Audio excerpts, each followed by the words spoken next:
as y'all know, today is Friday the 13th, a bit of a spooky day. A little bit of scary day. Get a spook, get a scare, a little bit of both.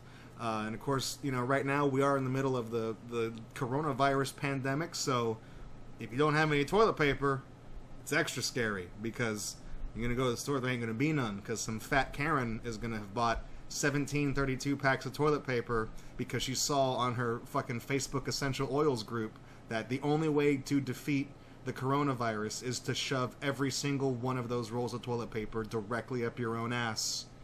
So, it's tough. It's tough out there. You know, last time we did Friday the 13th games, which those are not on YouTube yet. Whoops. I should point out it's the March 2020 Friday the 13th for whenever this goes up. We played, of course, Friday the 13th for the NES. We played Jekyll and Hyde. We played Nightmare on Elm Street. We played some NES horror games. So today, we're not really playing a horror game. It's not really scary. It's kind of hokey. It's kind of funny. But we're going to be playing Zombies Ate My Neighbors for the Super Nintendo.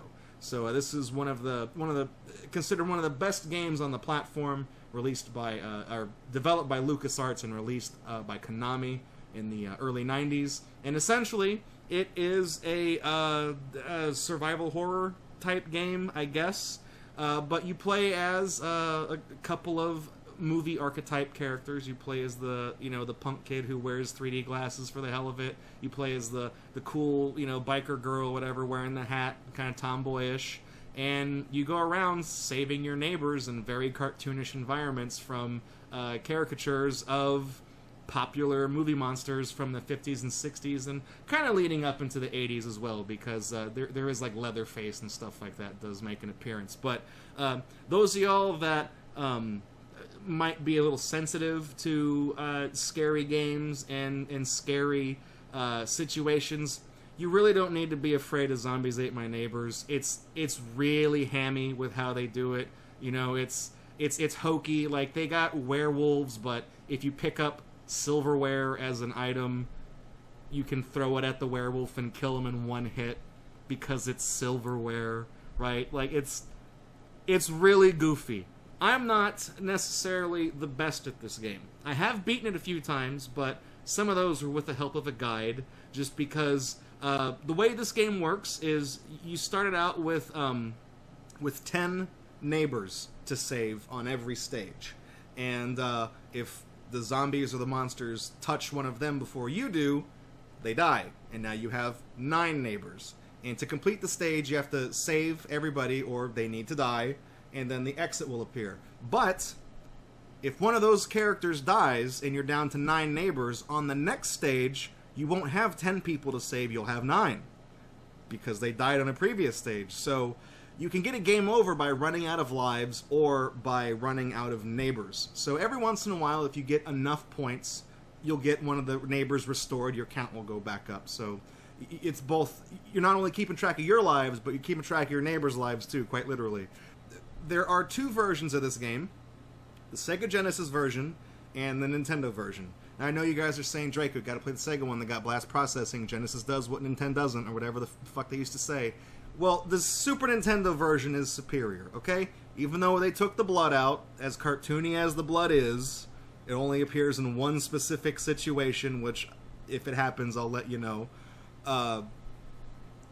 Inventory management is infinitely easier on the Super Nintendo version. That one extra face button on the controller makes all the difference. So we're playing the Super Nintendo version. Genesis purists, yeah. BTFO. BTFO. Check this out.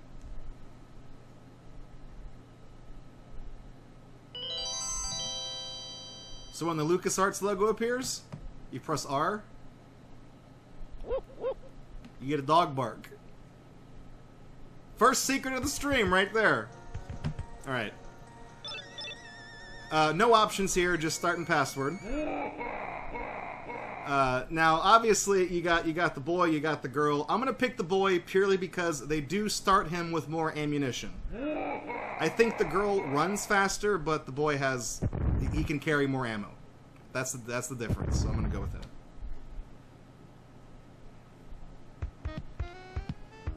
So we got stage 1 here, we got zombie panic, and I am panicking my... Okay, there we go. About to say I'm pressing the buttons, but nothing's happening. I got my inventory switch buttons backwards. So the guy flipping hamburgers, because he's an idiot, he's only worth 5 points, but his hamburgers are worth 100. I always found that funny. So I have a squirt gun, and if I press this, I also now I've picked up soda cans, which are like hand grenades. You can throw them like that, but more importantly, you can throw them over walls.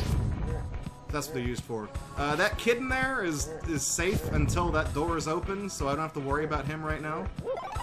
You gotta save the good boy. And I guess the cheerleaders too. You can't collect them when they jump. Their hitbox turns off, I think. Or it becomes smaller. And apparently I can't walk between those graves either. We saved the good boy. This D-pad's giving me a little bit of trouble here. It's the same one from the Extra Life thing. Now, you notice there's some toxic waste barrels here that are dumping water into the water. That's because the color palette for this stage is not green. It turns green in other levels, just not this one. But you can see why the zombies are coming to life, because somebody, you know, it's a super fun site. Look at this, all the zombies came up out of the ground. I'm wandering around, I'm looking for specific items, which I don't think there are any in this stage. You have to get them randomly. So here's the guy in the pool. He is the second safest neighbor in the game. Yeah, okay, yeah, we got the kid. I say second safest because nothing can get inside the water except for Swamp Thing. Or the creature from the Black Lagoon or whatever. Let me open that. Why won't that open? There we go. Okay, nothing in there. Can I get around that? Oh shit. Okay, there we go. I don't want to go in the exit yet. I got one more cupboard to open. Fire extinguisher is in here. We're not going to use that. And I got a med kit. I think there's a relatively low % chance for the med kit to drop out of a cupboard. I was hoping for a bazooka. And the reason I was hoping for a bazooka is, I'll point it out, right behind here, you can kind of see one of the pixels of this hedge is different. Like, right above my character's hair. I don't know if it's translating over to stream. But you can, this is a breakable wall. You can see through it. There's an item back there, and if you collect it, it takes you to a bonus stage based off of LucasArts' Day of the Tentacle game. The only way to get back there is if you open up one of the 3 random item spawns here. There's 2 cupboards and the trash can. If they don't give you a bazooka, which there's a 1% chance you'll get, you can't get the bonus. So I will acknowledge that there is a bonus stage in there that we just can't get to. Sorry.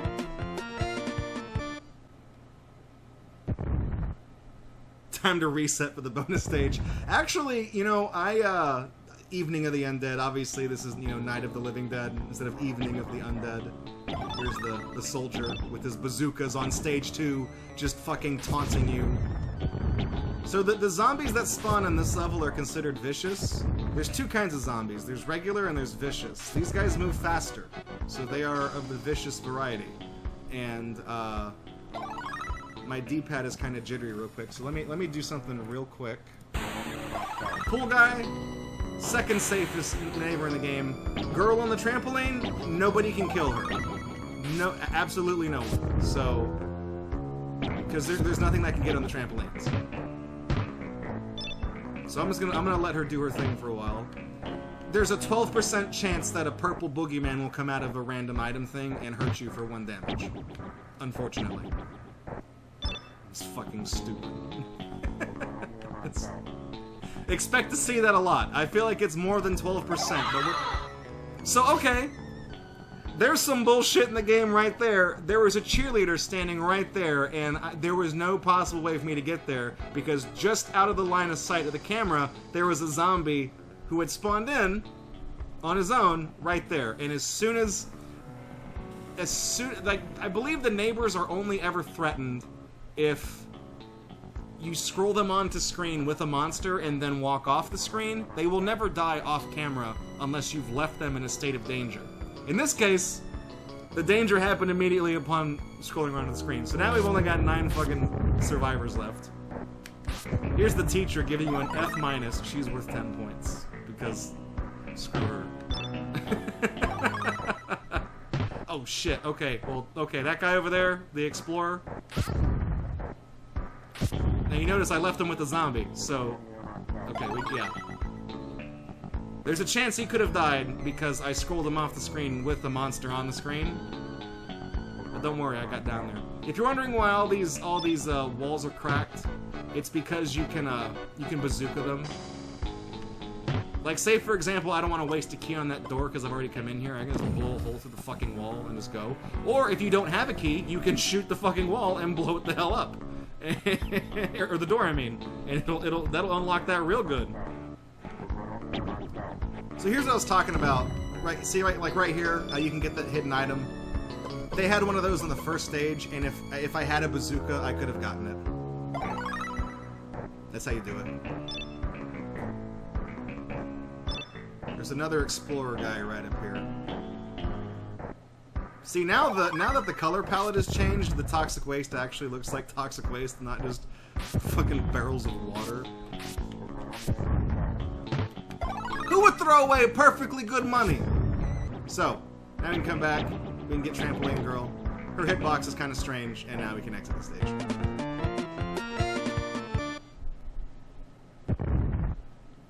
Is this Chopping Mall? Oh no, Terror in Aisle 5.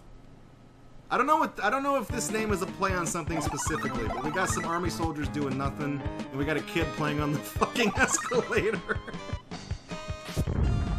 That's one of my favorite guys.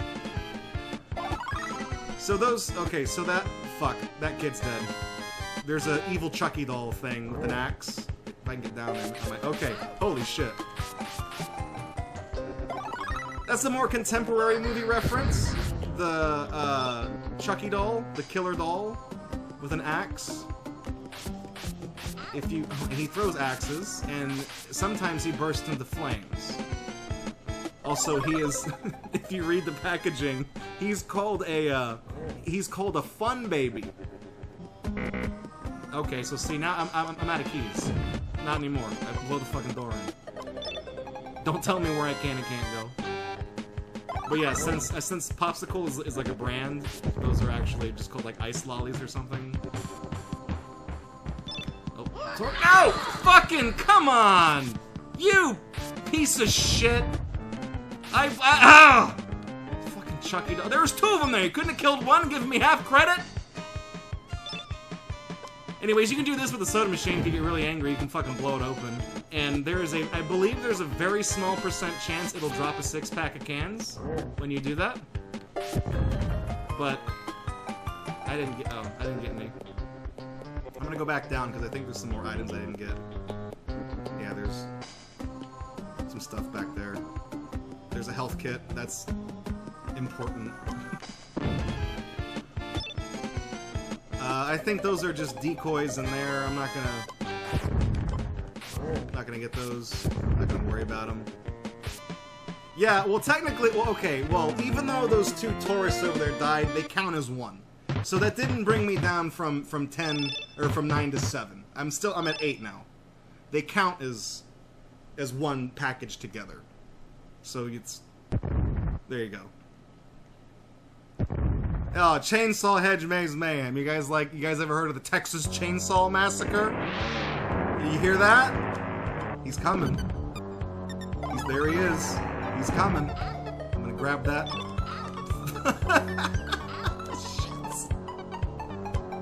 Okay, so this is where the fire extinguisher might come in handy.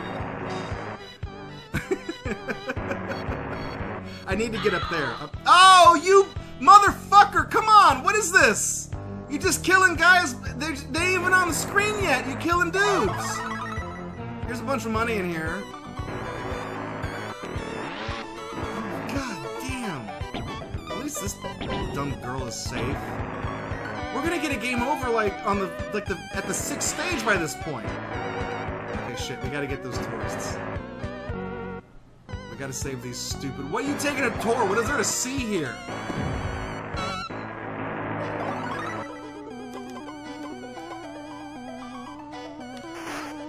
He still got me. Wonderful. I froze him. He still got me. Shit. He unthaws really fast, so you guys gotta get around him. The fire extinguisher only damages the blob. Who is in this game? We will probably see the blob. If you've seen the ending to the blob, you know that it doesn't like cold. So that's the reference there. Okay, we gotta get to the cheerleader. I don't know how to get in. Ah, no! Oh! I was there first! You fuckers! Now you can trick those guys into opening the... Oh, good, more bazookas. Where was that on the first stage? That's a 1% chance. Let's see if I can do this. Didn't work. If you attack him enough times, you can stun him. But if you also shoot him with a bazooka, there's a chance that he will just fucking blow up and you can kill him. But I didn't want to waste my ammo on that. Alright, let's get out of here.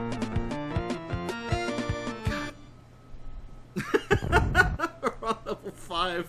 We're losing 1 a stage! I'm sure you know what this is a reference to. Not a movie, but it's, you know, hanging tough. Oh, oh, oh, oh, oh. Oh, oh, oh, oh. The right stuff. I don't need to say much. Weed Whacker, best weapon in the game. Need I say more? This stage is actually only... Thank you. This is really only a confusing level if you are playing cooperative, 2-player co-op, because you'll lose track of which character your partner is. So these are, this is Invasion of the Body Snatchers is the obvious parody here. And then of course there's the meteor, that's how the blob comes to town. He's not in this stage, but these weird, like, alien plants are. And the alien plants spawn mushrooms that continue to grow unless you kill the main plant. And once you kill the plant, then they stop growing.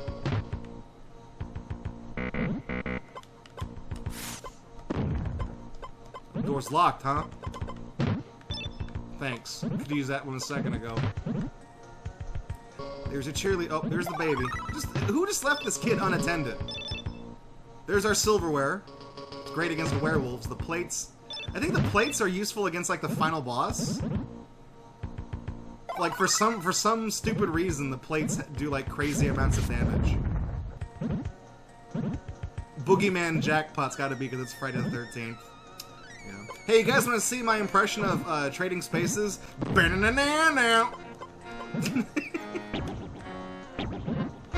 I don't think I'm going anywhere, actually. Oh, no, there's a key. That's good. So, yeah, the only enemy on this stage... A bazooka in a trash can! Again, where was that on the first stage? We could have gone to the bonus zone. You gotta get up here fast. I think there's, yeah, because the evil plants will overwhelm that guy. You can see they grow fucking fast. The plant also spits out poison, so like you see, they're all already coming down here. They grow through walls.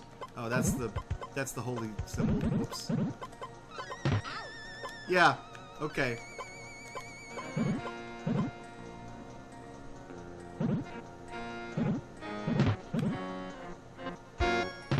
So I don't have to open that door right there. I can save a key. It's important to kind of be mindful of things like that, because there are a finite number of keys in the game. Let me hack this guy down. There's a key underneath him. And there's a key right here. And I don't think there's anything else left on the stage. Yeah, because that's where the other guy was. Oh! Sometimes the mushrooms come to life. They'll sprout out of the ground and just start walking around, and they'll also kill people just from touching them. More shocking than the previous one? The Pyramid of Fear? You could call it the Pyramid. That was a missed opportunity right there. Save these guys? Let me tell you something peculiar about those tourists. Their feet were on the screen right there. When you put the tourists on the screen, you have 9 seconds to save them. It starts counting down. Because after 9 seconds have passed and you've seen the tourists, you've loaded them onto the screen, They turn into fucking werewolves, and that counts as them dying. Okay? That's none of the other neighbors do dumb things like that. But the tourists will turn into werewolves. There's also a lot of places to search in here, which is pretty cool. I always like the pyramid stages because there's a lot to do.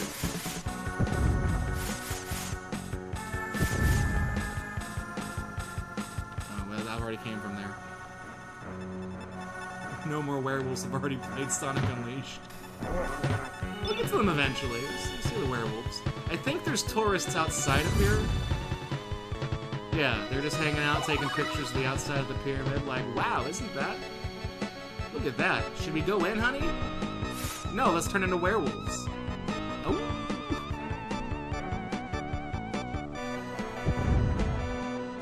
Alright, these things right here, the magic boxes. Hello. I think those are called Pandora's boxes. They come in handy when there's a lot of enemies on the screen. But you have to, like, preempt that and change over to them, so they're kind of a pain in the ass to use. I hate those guys.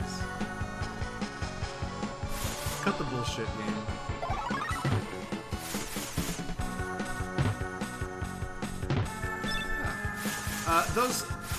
Those question mark potions I pick up, they'll do different things.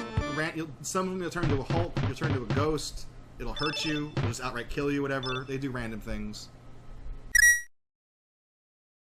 Hey, thanks for checking out Gatorbox on YouTube. We really appreciate it. If you like what you saw and you want to kick around with us live, follow us on Twitch because we do this several times during the week. And if you want to support this channel, you can do so by subscribing right here on YouTube, following or subscribing over on Twitch, or even making a pledge on Patreon. Your support over the years has been tremendous. Thank you so much, and we look forward to seeing you in the next video right here on Gatorbox.